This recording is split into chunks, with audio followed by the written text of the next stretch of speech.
Hello. This is Tanya R. Lewis with the Diary of Dating Over 50.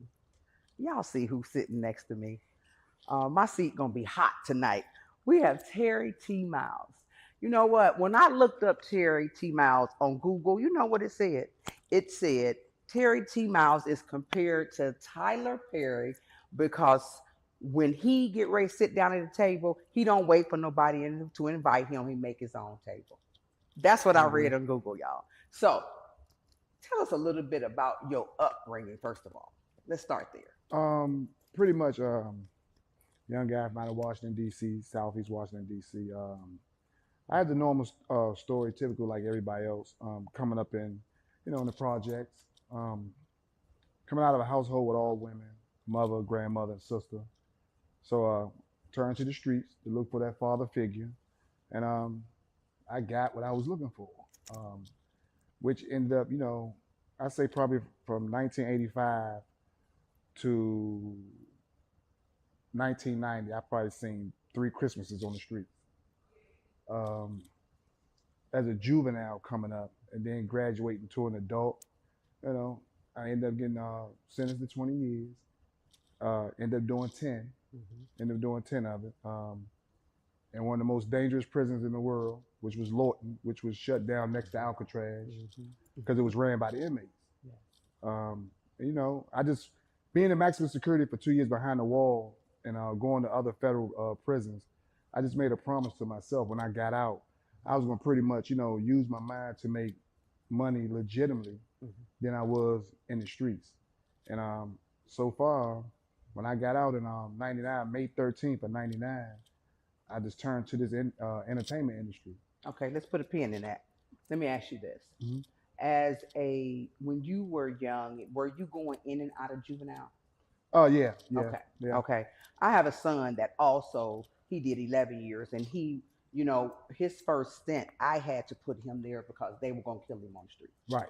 Okay. So how did your mother and your you said you grew up with a lot of women. I'm Hmm. sure you broke their heart a lot. Yeah, yeah, definitely, definitely, yeah, definitely. I definitely did. Um, like I say, my story is just crazy. In 1992, while I was incarcerated, I ended up catching in a jailhouse murder that sent me to maximum security. Was locked down 23 and a half hours a day. I think from like Mondays, Wednesdays, and Fridays, I came out for 10 minutes, 5 minute shower, 5 minute phone call. Tuesdays, Thursdays, Saturdays, and Sundays was 15 minutes because it was visiting day. And then I said, and that's when I kind of like learned a lot about Allah, Okay. becoming a Muslim. I still don't really close my mind to just, being a Muslim. I still, Christianity and everything else. I keep myself to an open mind. Okay. The biggest thing I learned about it all is being humble. I'm a lot more humble than what I used to be. I think for myself and others, Yes. you know. And I said I was just gonna apply that to my life when I got out. Old guy uh, that was in the cell next to me in maximum security, a homie of mine named Willie Strickland. He used to always talk to me, and when we was in our cells, and he asked me when was I supposed to get out. At the time when I got sentenced, I think I was supposed to get out. My on my face sheet, my mandatory release date was like 2015 at the time. This 1990. So when I showed him that, he was like, "Wow." So I'm thinking like I'm showing him something crazy, but he showed me his. And the crazy part about it is, right before I got sentenced, it used to be this on HBO, this thing called The Big House, Hmm. and they were saying the most dangerous prisoner that came out there was a guy named Willie Strickland. And that was the guy. Here it is in 1993. I'm in the cell next to him, Wow. and Willie Strickland is the guy that's on Tupac's album. When Tupac first wrote he said I wrote this with a broken arm and a one eye. Yes, yes, yes. He was talking about Willie Strickland because Willie So Strickland got stabbed in his eye. tell me this. How did you carve off 10 years of your sentence? Because you said you got 20 years. Yeah, yeah. Um, for one, I mean, I studied the law. I studied the law, and once I studied the law, I ended up going back. I had an open situation in my case that just so happened I kind of gave back a little bit of the time back. Mhm. And pretty much, you know, I did the time instead of letting the time do me. Okay. Going to school, getting degrees, you know what I'm saying, certain things I was doing, and just carving my time down, you know what I'm saying, in there. But I learned so much. And it's crazy when I tell people, if they ask me, man, you had to go through it again, would you do it again? I was like, yeah. You'll do it again. Yeah, because That's, you know I what? learned That's what so my much. son said I too. learned so much. And that's why when people see me in the streets now, I mean, the streets is so easy to me because I just left a jungle. Mhm. So if I could live amongst animals and lions and tigers and bears, out here in the streets is like, oh my, it's nothing for So me. how did you end up getting that in-house murder? A situation took place. It just a situation took The place. place, and Okay. you know, Was you protecting yourself? not really. Okay. I was doing something that I was asked to do Okay. at the time, but it panned out for me, you know, pretty well, and it just happened. Okay. All right. Yeah, Well, we're not gonna spend my whole interview talking about the yeah, negative. yeah. I don't talk about negative. But I needed Yeah, to set the stage for yeah, where yeah. we about to go. Right, right, Okay. right. So once you got out, Hmm. how did you uh get into what you're doing? Well, actually, you didn't start there. Yeah, You had a relationship with Master P. correct. How did that shape your trajectory? And what are the most valuable lessons you learned from him? Well, for one, that's what made me know that Allah is truly the greatest, and He listens to you when you Yes. become humble. Because it's crazy, and I tell people, like I say, I tell this story all the time. While I was in maximum security, I used to read a lot of the little magazines, hip hop magazines. Hmm. Master P was one of the only ones I read about because I felt like his life was more interesting and close to mine, and he made it Hmm. coming out of Cali or New Orleans, and I was like, wow.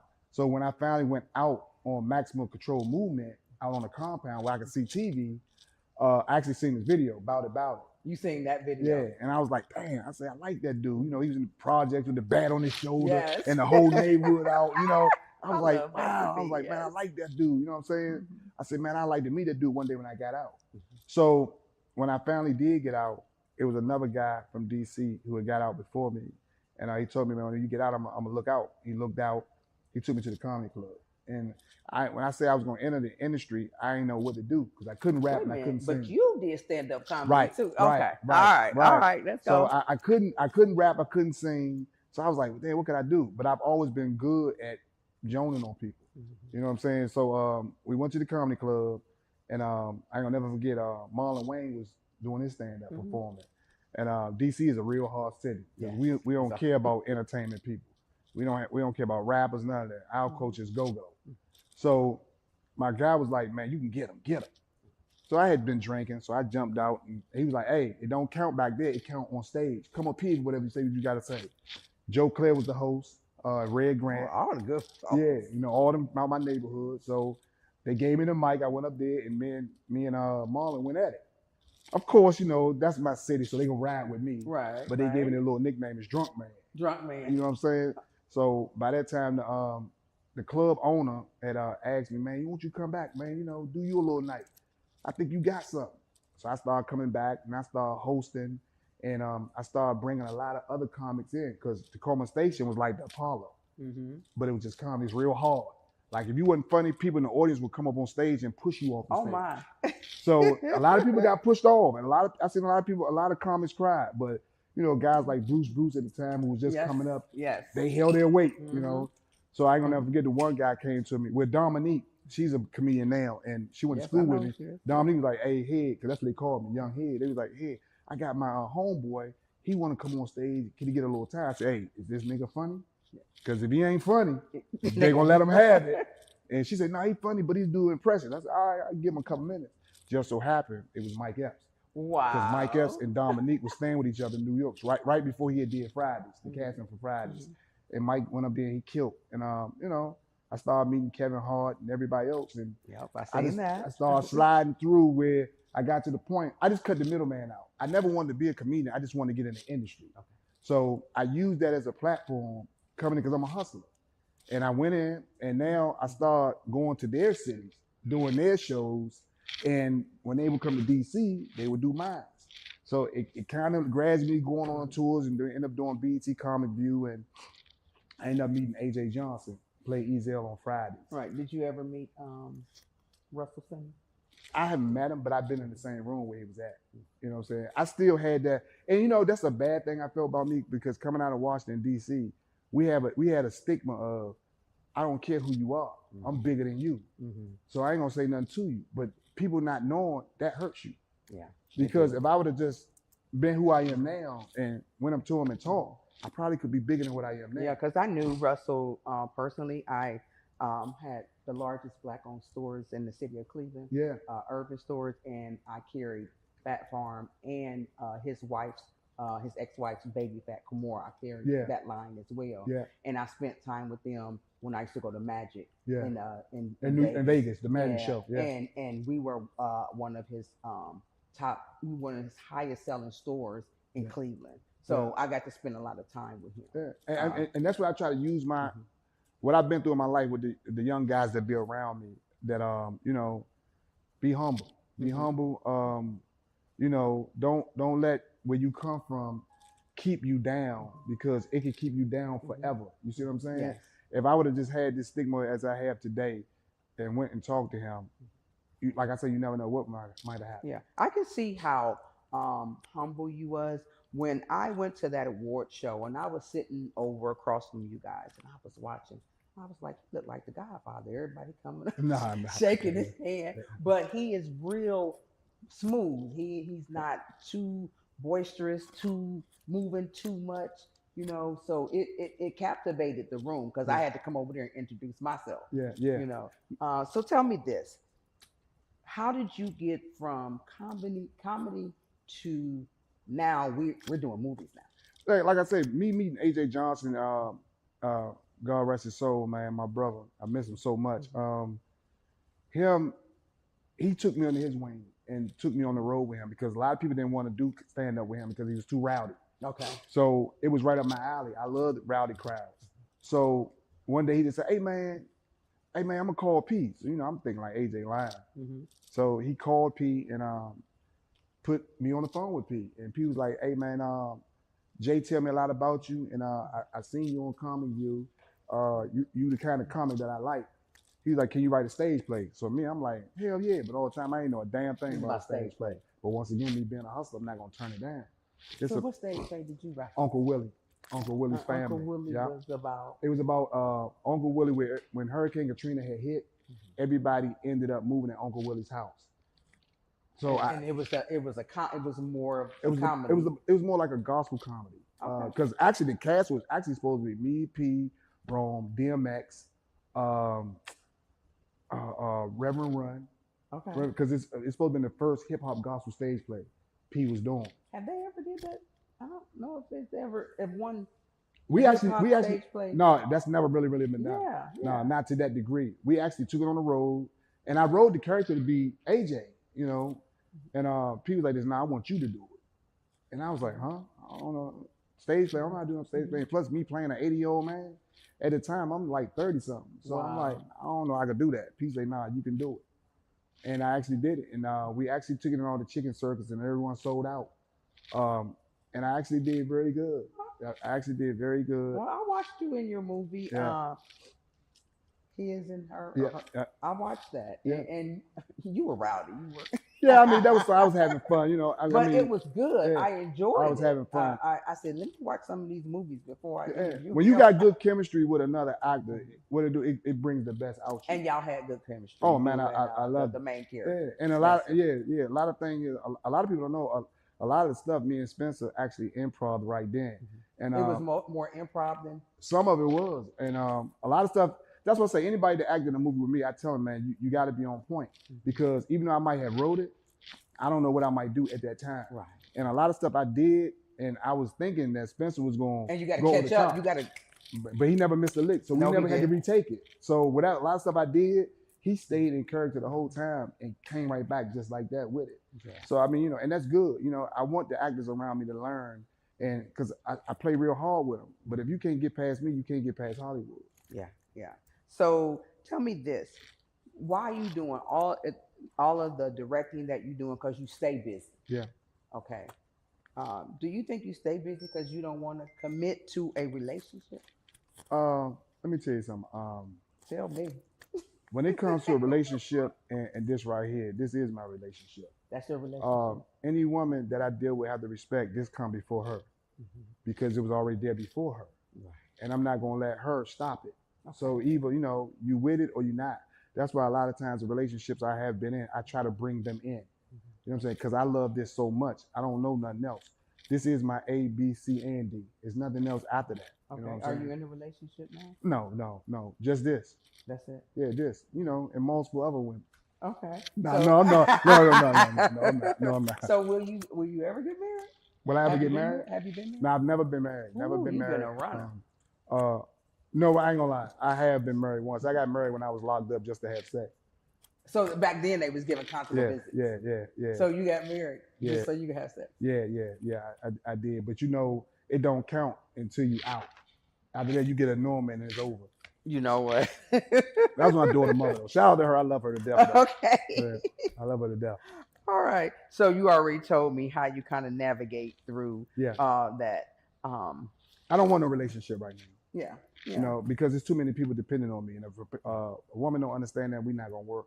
Yeah, and it's a lot. I thought I wanted to be in a relationship, and between being a flight attendant and doing this right here, Yeah.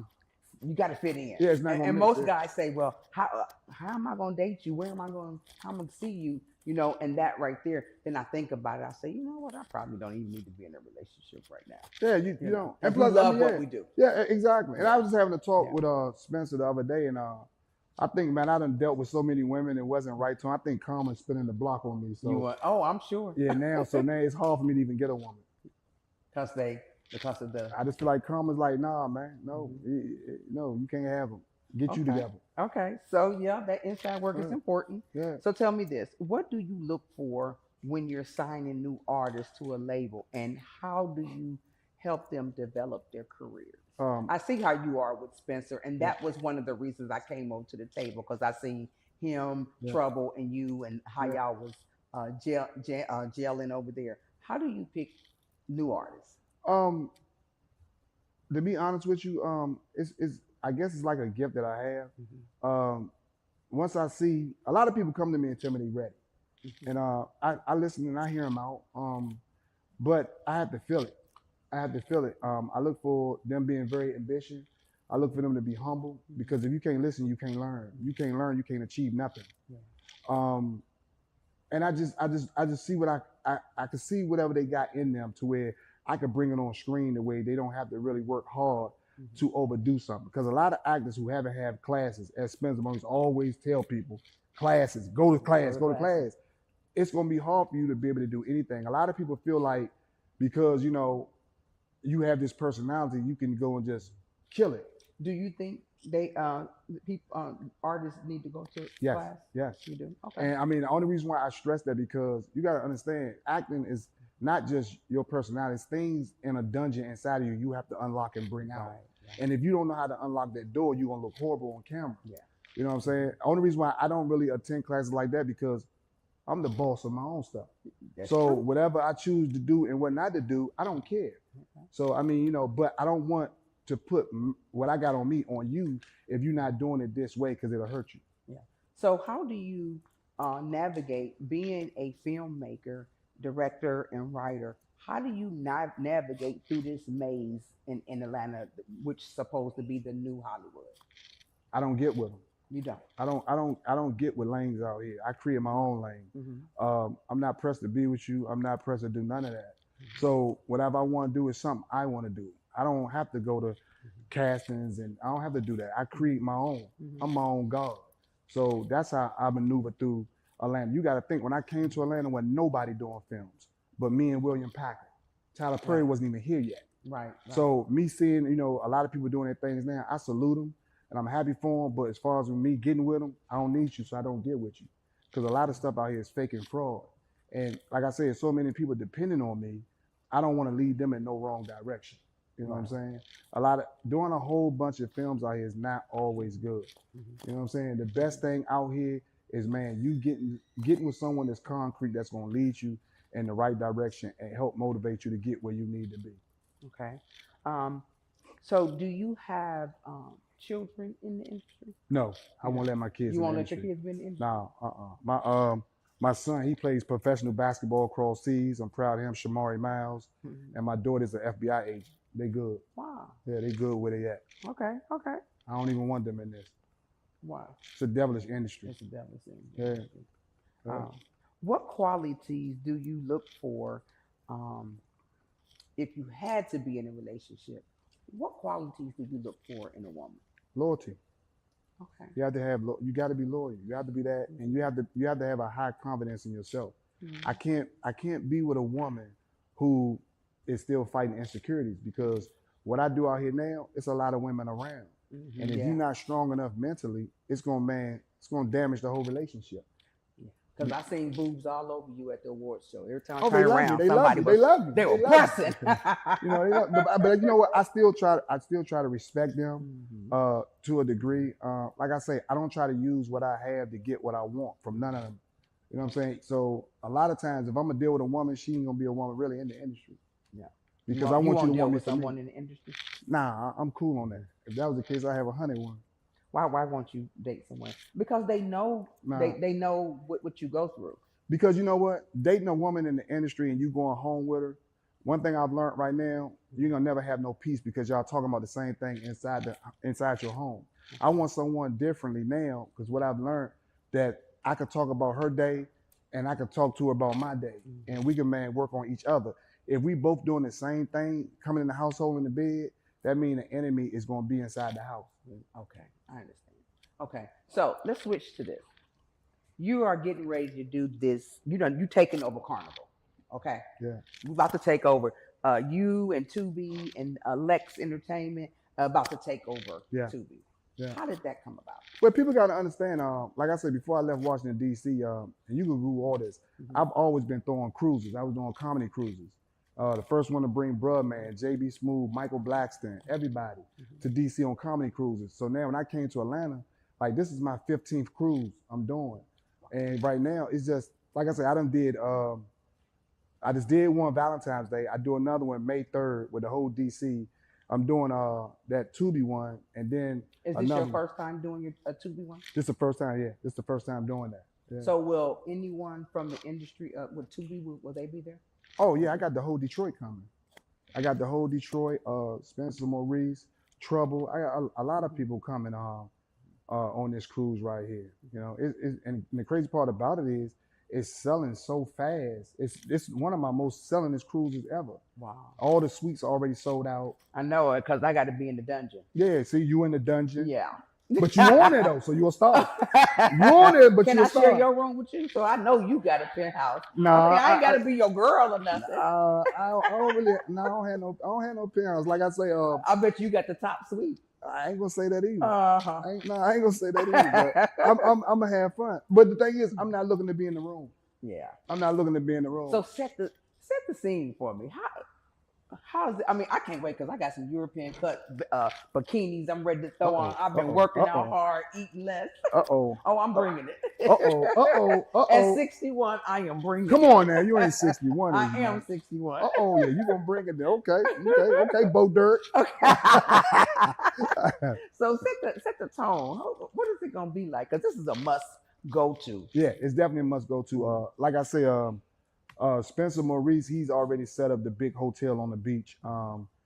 Almost one whole floor is already sold out with the people coming in right now. I got my other travel agent. She's working on the second floor. And right now, however things really going, they keep going the same way it's going. That's going to be the big Tubi meet and greet spot for everybody who's coming in a day early. You know what I'm saying? Because that's the hotel. That's the hotel. Going to. Yep. Because it's Labor Day. And it's a pretty good rate. Oh yeah. The rate is. But that's sweet. because Spencer set it up.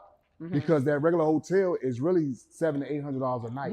Yes. And Benzo, he set up. I was a Marriott manager for over 20 years. And it's Labor Day in Miami. Yes. Yeah. So we got that set up. So we're now at the in the meeting room. We're gonna do the Tubi meet and greet where everybody come in and everybody get to see each other. You know what I'm saying? And enjoy each other and get ready for the cruise the next day.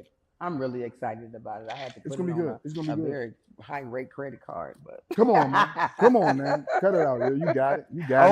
Oh, I wish I did. No. So tell me something. What is in the horizon for Terry T. Miles. What's Um, getting ready to happen? What's major? well, you know what? Give us a look, that secret that you've been holding on to. Where everybody's wondering why, and they've been asking me, Mhm. why Detroit? And right now, I got a lot of stuff working with them. You wait a minute. You got a lot of stuff going on in Detroit? Yes. Because I'm originally from Cleveland. Yeah. So I did one of my premieres in Cleveland did you? at the movie theater there. Matter of fact, when y'all was playing, when LeBron was on the team, Yes. yeah, I did a. Well, remember me? I do movie premieres on Yep, Spark. I did one in So, Cleveland. Yep. yeah. Yeah. So what's going on with Detroit? I got some things with Detroit, and to where we doing some stuff together, to where I got something going on big, to where hopefully it's gonna get me out of this film industry. Yeah, yeah, Oh, you gonna get out of the film industry? yeah, It's that big? yeah. Well, me, I like concentrating. If I'm gonna do something bigger than what I'm already doing, I like to put my fully concentration in it. Mm-hmm. So right now, it's still in the industry, but it's just But not that. So you don't have to spend your time directing and writing and Yeah. all that at that I point. still do it whenever I Mhm. want to do it, as I do it now, but I'm focusing on something else. I think this industry really, really need that right now. They really being misguided with, Yeah. and I wanna be the one that really bring it with it. Yeah. So you want to diversify your funds. But you know what? It's not even really about my funds with it, because like a lot of stuff I'm doing now, I ain't really reaping no funds like that off of it. You know what I'm saying? But when I do something, I do it for a cause or a reason, and I'm setting it up for something big. Okay. Like even with this Tubi cruise, I mean, I ain't really looking to recoup no money like that. Mhm. It's mostly more all my money going out than really coming in, but it's gonna set things up For for bigger for me and residual. everybody and everybody around me, Okay. All right. business wise. Yeah, business wise. So if you could, if you see the young Terry over there, what would you tell him?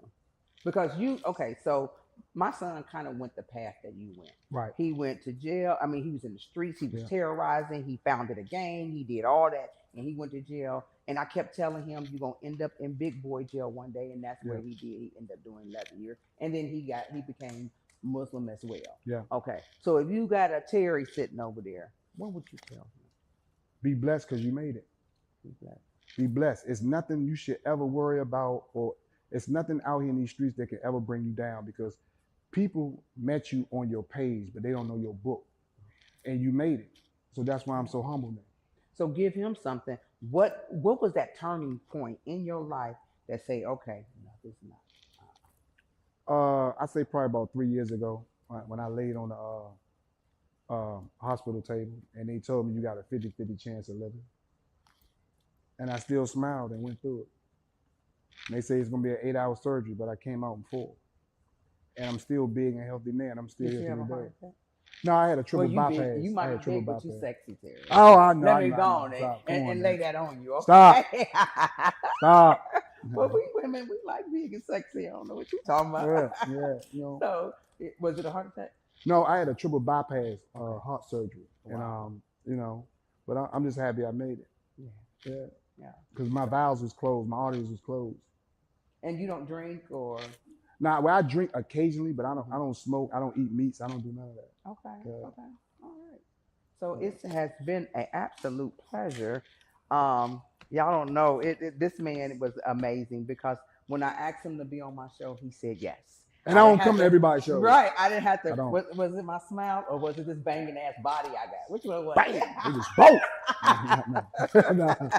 But no, for real. I mean, you was very polite. You was humble when you came over. And like I say, I don't go to a lot of people's shows. They ask me to come. Award shows I don't go to.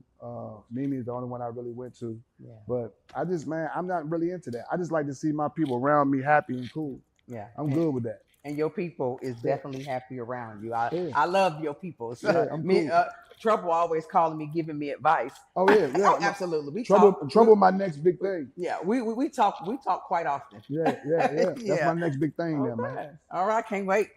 Matter of fact, I'm interviewing him next. So Terry T. Miles' journey is a powerful narrative of resilience shaped by complexity of both his career and personal life. His experience in prison ignited a transformative passion for storytelling, while his relationship with influential figures like Master P or the dynamic of his relationship highlights the importance of support and growth.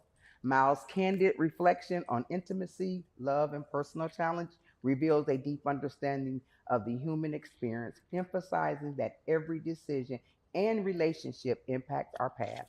Ultimately, his story serves as an inspiring reminder that our past does not have to define us. Rather, it can fuel our ambitions and elevate creative endeavors, leading us to future filled with possibilities and hope. You give all of us hope, Terry.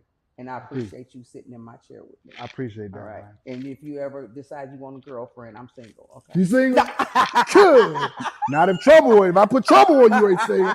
Hey, and I just want to say this. This shirt right here Yeah, is made by my guy, Mr. Promo. I like Man, that this shirt. thing is selling out everywhere. He's already done sold 3,000 of them. Okay, one thing. Let me ask. What?